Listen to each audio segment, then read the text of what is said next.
ओम नमः शिवाय, ओम नमः शिवाय, हर हर बोले नमः शिवाय, नमः शिवाय, ओम नमः शिवाय।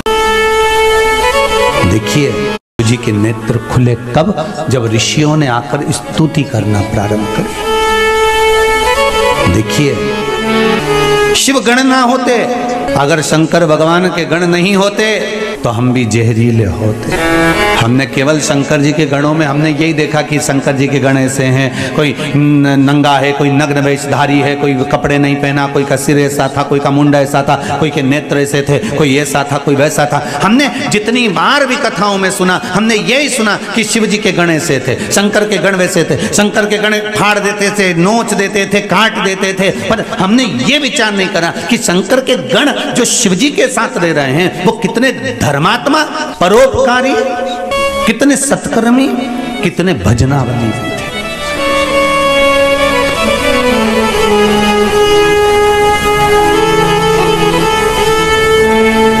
आप में से कितने लोग हैं जितने आस्था पर सुन रहे हो, जितने मोबाइल पर सुन रहे हो, फेसबुक यूट्यूब पर सुन रहे हो, कितने लोग हैं आप में से जो मंदिर जाते होंगे तो मंदिर में गंदगी देखकर वापस आ जाते होंगे? कोई है ऐसा? अगर मंदिर आप जाते हो शंकर जी के तो शिव मंदिर में जाते हो, अगर आपको कहीं गंदगी नजर आती है तो आप पोछा लगा कर आ जाते हो। ये चीज आपने शिव महापुराण से सीख ली कि शंकर के मंदिर अगर हम जा रहे हैं, शिव के मंदिर अगर हम पहुंच रहे हैं तो वहां पर एकदम सफाई रखना है, हमें शिव मंदिर में आनंद रखना है। अब भगवान शंकर की दृष्टि खुली क्योंकि स्तुति ऋषियों ने, संतों ने, साधुओं ने, साधकों ने, उपासकों ने करी, दृष्टि खुली। और जब दृष्टि खुली, जैसे ही दृष्टि खुली तो नंदी की ओर दृष्टि गई। भगवान ओघड़दानी भगवान शंकर ने देखा नंदी को, आवाज लगाई, नंदी।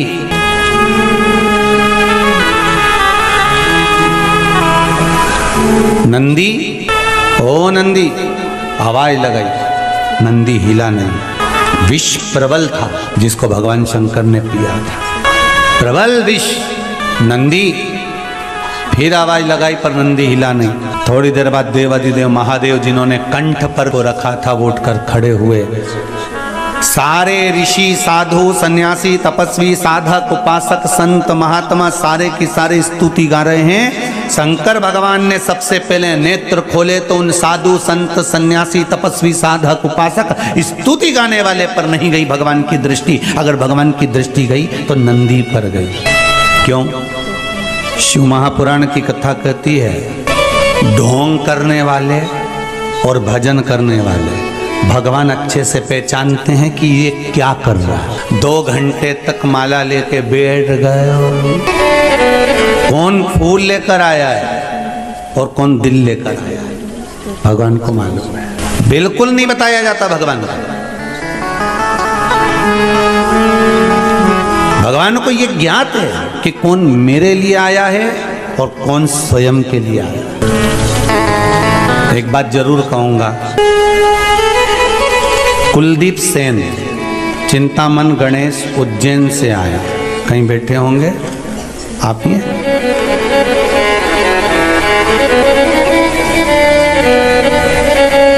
जरा खड़े होइए, माइक। आपने लिखा है कुलदीप जी कि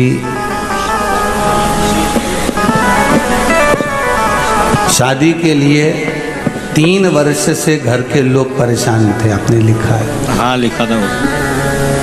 अब विवाह का क्रम हुआ? हाँ हो गया। हो गया? हाँ। यहाँ पहले आए थे आप? हाँ आए थे 22 तारीख, 22 अक्टूबर को आए थे। हाँ। और दूसरी बार अभी आए हो, जनवरी है। हाँ। अक्टूबर, नवंबर, दिसंबर 3 महीने में बाबा ने वापस बुला लिया। हाँ। विवाह हो गया? हो गया। बाबा की बधाई, बहुत बहुत। बैठिए विराजी। श्री शिवाय। शिवाय। बहू आई है साथ में? बहू आई है?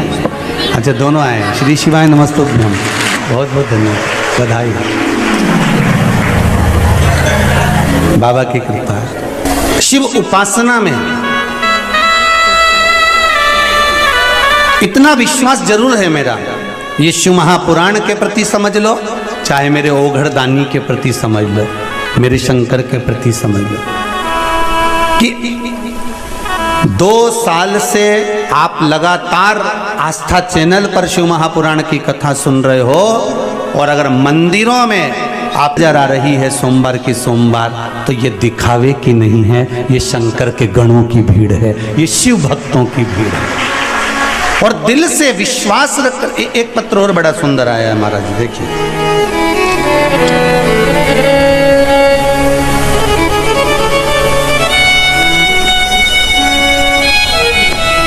गुरुजी प्रणाम, मैं सुशीला पंचाल, मूसाखेड़ी, मयूर नगर, इंदौर से आई हूँ। कहीं बैठे हैं क्या?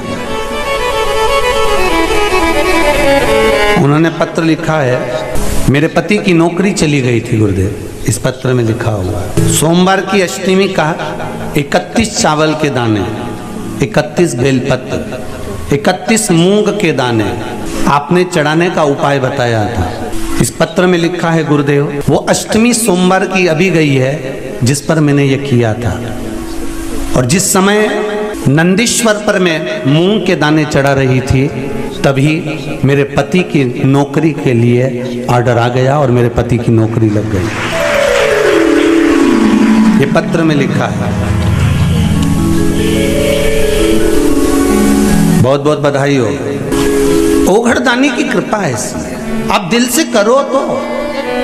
अब बताओ सोमवार की अष्टमी कब गई है?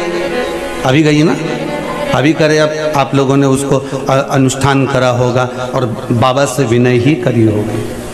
आप दिल से इतना विश्वास रखो कि शिव मंदिर में जो भीड़ बड़ी है, शंकर के मंदिर में जो लोग जा रहे हैं, ये दिखावे के नहीं हैं, किसी के द्वारा भेजे गए नहीं हैं, ये शंकर को दिल में रखकर, शंकर के दरवाजे जाकर शंकर को दिल से रिझा रहे हैं। ये शिव के गण के स्वरूप है। ये शंकर की निंदा नहीं सुनने वाले में से, ये शिव की निंदा नहीं सुन सकते। ये शंकर के भगत हैं, शिव के उपासक हैं, शंकर के भक्तों के आनंद में, जैसे नंदी, भृंगी, श्रृंगी, ये सारे जो शिव के गण हैं, उन नामों में मुझे विश्वास है कि जो शंकर की स्तुति कर रहे हैं, शंकर का भजन कर रहे हैं, शिव महापुराण को नित्य श्रवण कर रहे हैं, ये मेरा विश्वास कहता है कि ये भी शंकर के गणों की गिनती में ही आएंगे। ये पीछे नहीं हटने वाले, ये शिव के अपने हैं, कोई दूसरे नहीं। नंदी भगवान शिव का ध्यान किसी पर नहीं गया, ना साधु पर, ना संत पर, ना सन्यासी पर, ना तपस्वी पर, ना साधक पर, ना उपासक पर। भगवान शंकर का अगर ध्यान गया तो सीधे नंदी पर गया। क्यों? क्योंकि भगवान को ये मालूम था कि ये स्तुति कर कर चले जाएंगे, पर सबसे प्रबल अगर किसी ने काम किया है, इन्होंने तो शिव जी के नेत्र खुले कब स्तुति करी, क्योंकि मैंने विष पिया, पर इससे भी प्रबल अगर काम किसी ने करा है, संसार के लोगों को बचाने का काम करा है, तो ये जो नीचे बूंद गिरी है, इस बूंद को जो नंदी ने चाटा है, इसने सबसे प्रबल काम किया। स्तुति करने वालों से ज्यादा प्रबल है कर्म करने वाला।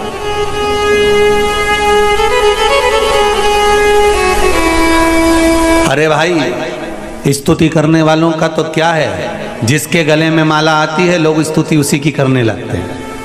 बोलो सही है कि गलत है? तुम्हारे नगर में, तुम्हारे क्षेत्र में, तुम्हारे मोहल्ले में जो एमएलए का चुनाव लड़ रहा है, जो सांसद का चुनाव लड़ रहा है, जो मंत्री का चुनाव लड़ रहा है, जो अध्यक्ष का चुनाव लड़ रहा है, जो उपाध्यक्ष का चुनाव लड़ रहा है, कोई पार्षद आदि का चुनाव लड़ रहा है, तो जो जीत गया, सारे घर के लोग, परिवार के लोग, मोहल्ले के लोग, नगर के लोग पहले दूसरे को माला पहनाते थे, वो हार गया, उसको ना पहना कर किसको पहनाएंगे? जो जीत गया उसको।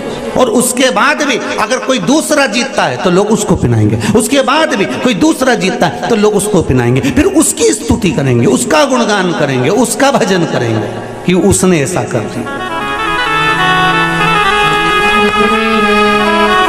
अरे स्तुति मेरे शंकर कर रहे हैं, मेरे ओघड़दानी, मेरे त्रिकालदर्शी, मेरे कैलाशी, मेरे शंभू कर रहे हैं। स्तुति और माला तो ये मिल सकती है, मना नहीं। वो कितने समय की होती है? थोड़े समय की।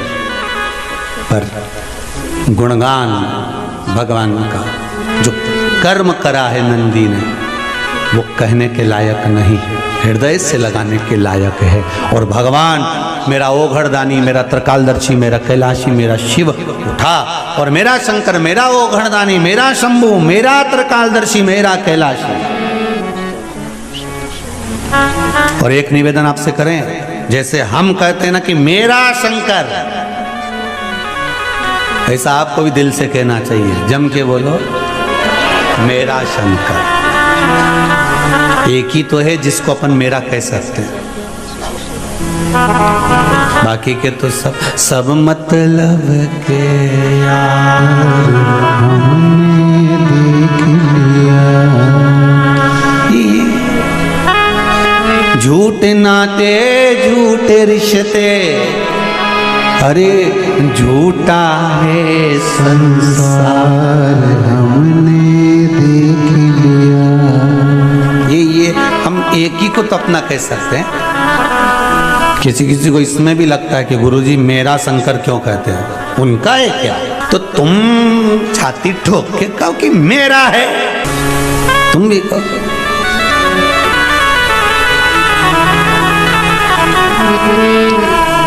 क्यों?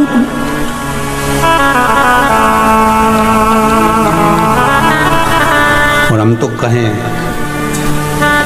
मेरा है बस मेरा है वो ओघड़दानी, मेरा है, मेरा है बस मेरा है वो ओघड़दानी, मेरा है। नहीं किसी का और वो बंधु, नहीं किसी का शिवदानी, बस मेरा है, मेरा है, बस मेरा है ओघड़दानी, मेरा है। देखो, विश्वास रखकर करना तुम्हें पड़ेगा। तुम खाओगे तो तुम्हारा पेट भराएगा, और हम खाएंगे तो जम के बोलिए जरा हमारा भराएगा। बेटा खाएगा बेटे का, माँ खाएगी माँ का, पिता खाएगा पिता का, भाई खाएगा भाई का, दोस्त खाए दोस्त का। प्लेट सामने रखी है, ठीक है, और प्लेट सामने रखी है तो क्या पेट भरा जाएगा? जम के तो बोलो जरा, भराएगा नहीं। प्लेट रखी है पर पेट नहीं भराएगा। खाना पड़ेगा, कर्म करना पड़ेगा, रोटी का टुकड़ा तोड़ना पड़ेगा, मुख में डालना पड़ेगा। मुख में डाल भी दिया तो दांत से चबाना पड़ेगा, जिह्वा से उसका स्वाद लेना पड़ेगा, गले में उसको घटकना पड़ेगा। महाराज, कर्म इंद्रियां भी कर रही है तो कर्म अपने को भी करना, कर्म प्रधान है। गीता जी में भगवान कृष्ण कहे कर्म प्रबल।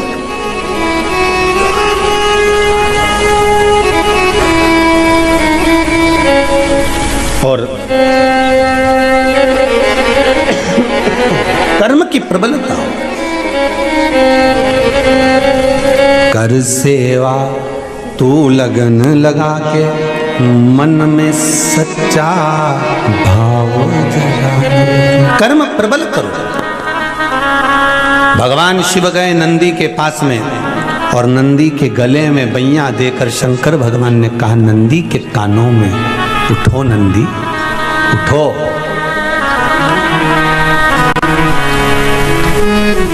एक बार ये कथा कहीं कही तो किसी ने कहा गुरुजी वो शंकर भगवान ने नंदी से क्या कहा था? तो ये तो नहीं मालूम कि नंदी से क्या कहा था, पर इतना जरूर कहा होगा, श्री शिवाय नमस्तुभ्यं, श्री शिवाय नमस्तुभ्यं, श्री शिवाय नमस्तुभ्यं। ये चेतना दे देता है मन को। जनमानस को चेतना प्रदान कर देता है ये मन।